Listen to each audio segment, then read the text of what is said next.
From the Mixed Up Files of Mrs. Basil E. Frankweiler by E. L. Konigsberg. To my lawyer, Saxonberg. I can't say that I enjoyed your last visit. It was obvious that you had too much on your mind to pay any attention to what I was trying to say. Perhaps if you had some interest in this world besides law, taxes, and your grandchildren, you could almost be a fascinating person. Almost. That last visit was the worst bore.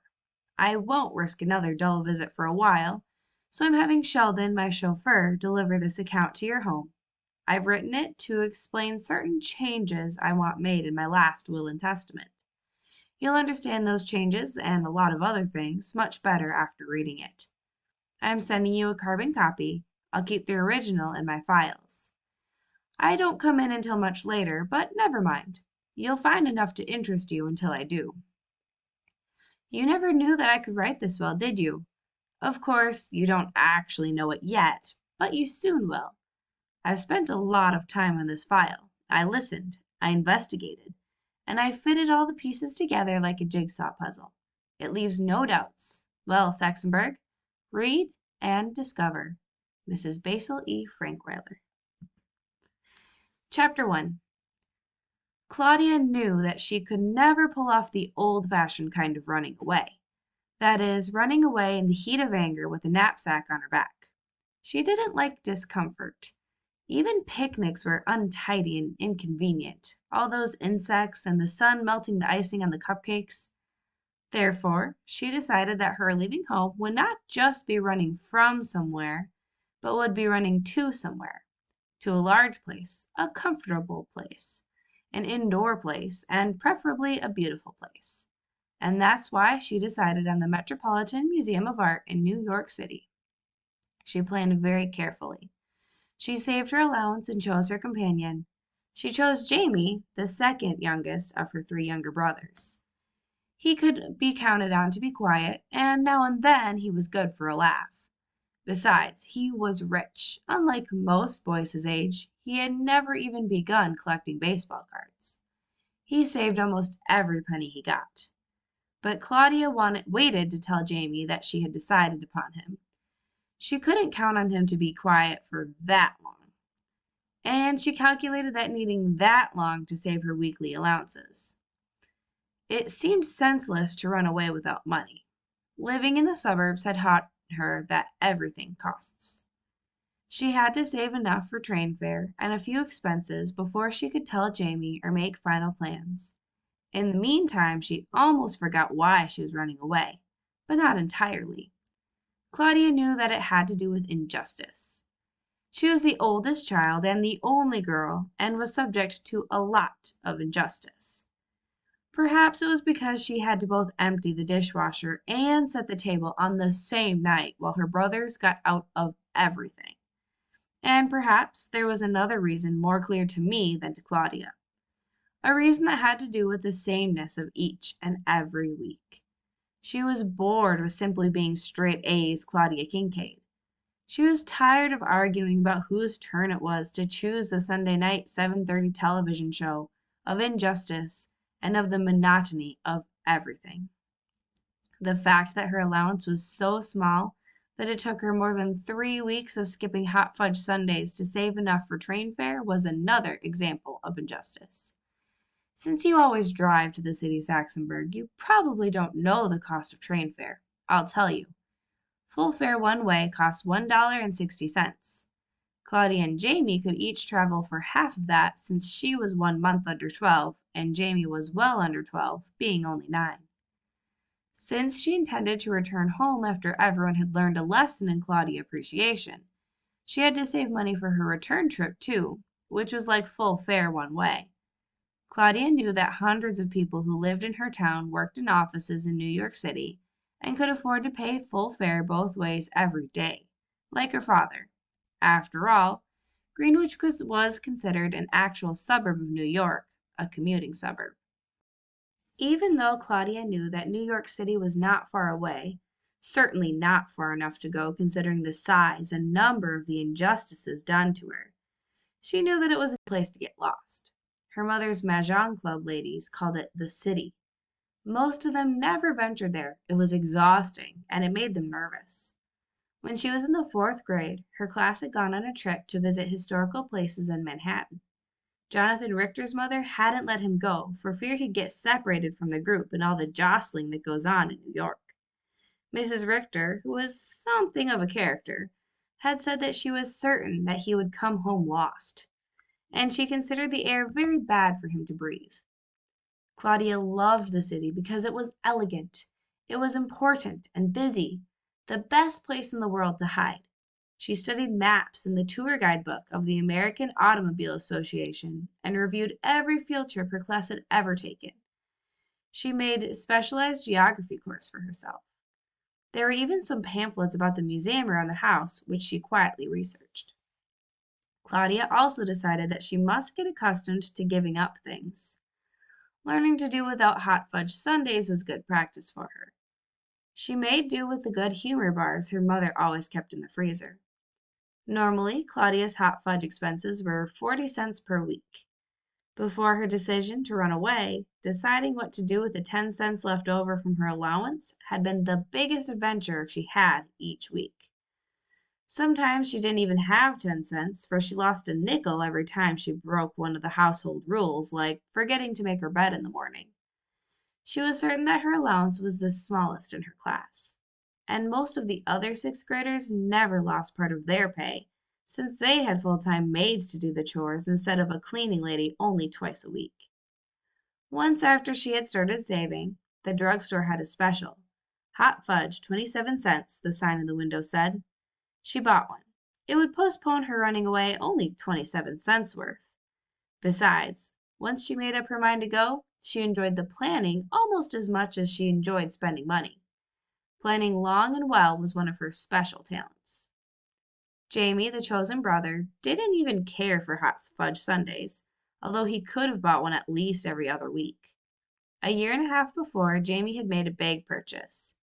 He had spent his birthday money and part of his Christmas money on a transistor radio made in Japan, purchased from Woolworths. Occasionally he bought a battery for it. They would probably need the radio. That made another good reason for choosing Jamie. On Saturdays, Claudia emptied the wastebaskets, a task she despised. There were so many of them. Everyone in her family had his own bedroom and wastebasket, except her mother and father, who shared both with each other. Almost every Saturday, Steve emptied his pencil sharpener into his. She knew he made his basket messy on purpose. One Saturday, as she was carrying the basket from her parents' room, she jiggled it a little so that the contents would shift down and not spill out as she walked. Their basket was always so full since there were two of them using it.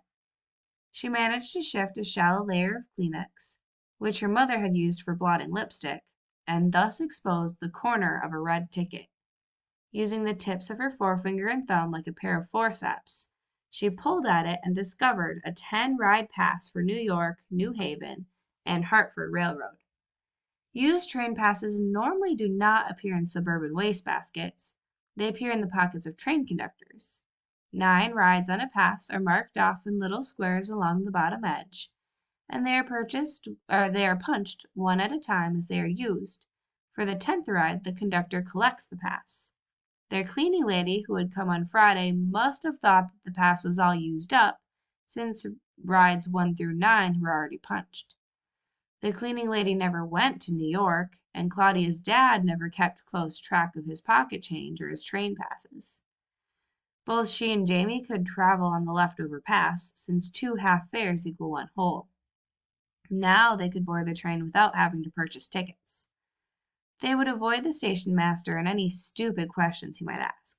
What a find! From a litter of lipstick kisses, Claudia had plucked a free ride.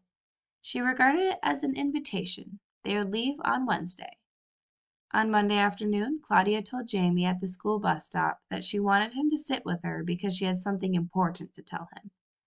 Usually the 4 Kincaid children neither waited for each other nor walked together, except for Kevin, who was somebody's charge each week. School had begun on the Wednesday after Labor Day. Therefore, their fiscal week, as Claudia chose to call it, began always on Wednesday. Kevin was only 6 and in the 1st grade, and everyone made a big fuss over him. especially Mrs. Kincaid, Claudia thought. Claudia also thought he was terribly babied and impossibly spoiled. You would think her parents would know something about raising children by the time Kevin, their fourth, came along. But her parents hadn't learned. She couldn't remember being anyone's charge when she was in the first grade. Her mother had simply met her at the bus stop every day. Jamie wanted to sit with his buddy Bruce. They played cards on the bus. Each day meant a continuation of the day before. The game was nothing very complicated, Saxonburg. Nothing terribly refined. They played War, that simple game where each player puts down a card and the higher card takes both. If the cards are the same, there is a war which involves putting down more cards. Winner then takes all the war cards. Every night when Bruce got off at his stop, he'd take his stack of cards home with him. Jamie would do the same. They always took a vow not to shuffle. At the stop before Bruce's house, they would stop playing, wrap a rubber band around each pile, hold the stack under each other's chin, and spit on each other's deck, saying, "Thou shalt not shuffle." Then each tapped his deck and put it in his pocket. Claudia found the whole procedure disgusting, so she suffered no feelings of guilt when she pulled Jamie away from his precious game. Jamie was mad, though. He was in no mood to listen to Claudia. He sat slumped in his seat with his lips pooched out and his eyebrows pulled down on top of his eyes. He looked like a miniature, clean-shaven Neanderthal man. Claudia didn't say anything. She waited for him to cool off. Jamie spoke first. "Gosh, Claude, why don't you just pick on Steve?" Claudia answered. "I thought, Jamie, that you'd see it's obvious I don't want Steve." "Well," Jamie pleaded, "want him, want him." Claudia had planned her speech. "I want you, Jamie, for the greatest adventure in our lives." Jamie muttered, "Well, I wouldn't mind if you'd pick on someone else." Claudia looked out the window and didn't answer. Jamie said, "As long as you've got me here, tell me." Claudia still said nothing and still looked out the window. Jamie became impatient. "I said that as long as you've got me here, you may as well tell me." Claudia remained silent. Jamie erupted. "What's the matter with you, Claude? First you bust up my card game, then you don't tell me? It's undecent." "Break up, not bust up. Indecent, not undecent," Claudia corrected. "Oh, baloney, you know what I mean. Now tell me," he demanded. "I've picked you to accompany me on the greatest adventure of our mutual lives," Claudia repeated. "You said that," he clenched his teeth. "Now tell me." "I've decided to run away from home, and I've chosen you to accompany me." "Why pick on me? Why not pick on Steve?" he asked. Claudia sighed.